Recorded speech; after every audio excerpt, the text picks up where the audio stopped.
নিজের হাতে রান্না করে খেতে আর ভালো লাগছে না, মনে যেন রান্নাটা মজা হচ্ছে না, ভুলে গেছি। আজ বোন রান্না করছে, কথা বলছে, আমি দেখছি আর শুনছি, কি যে মজা। হ্যালো গাইস, আসসালামু আলাইকুম। কেমন আছেন সবাই? কেমন আছে সবাই? কোরবানির আসার পর থেকে বাচ্চারা খালি গরুর মাংস খায়। আজকে আমি নুডলসের সাথে গরুর মাংস দিয়ে রান্না করি।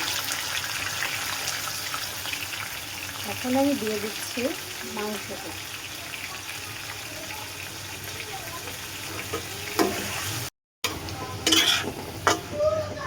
মাংসের মধ্যে সামান্য একটু আদা রসুন পেস্ট দিব,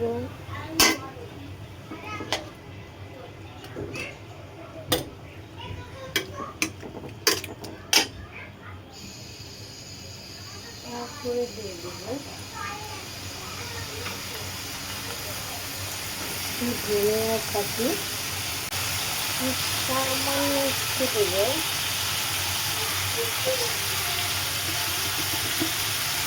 জিরা পাতি,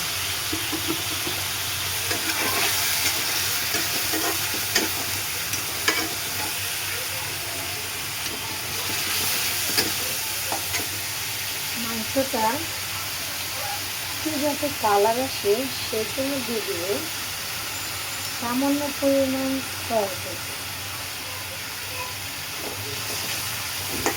আমার মাংসটা সিদ্ধ হতে থাকে, আমি এখানে নুডলসটা সিদ্ধ করে ফেলি। নুডলস সিদ্ধ ডান।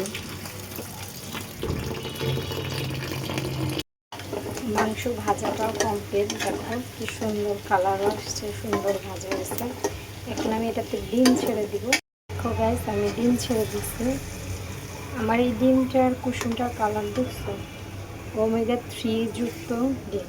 ডিমটা কিন্তু সচরাচর সব জায়গায় পাওয়া যায় না, বাট আমি একটা দোকান, আমি আসতে পরিচিত দোকান আছে, ওখানে আমি বলে দিই ওমেগা 3 ফ্যাটিযুক্ত ডিম আনার জন্য। এটা খাইলে বাচ্চাদের জন্য খুব উপকার ডিম। নুডলসটা মাংসের সাথে অ্যাড করে দিয়েছি। আমি হালকা আমি এখন নুডলসটা ভাজা নেব। সাথে একটা কোকোলা নুডলসে চিকেন মশলা থাকে, ওইটাও অ্যাড করে দেব।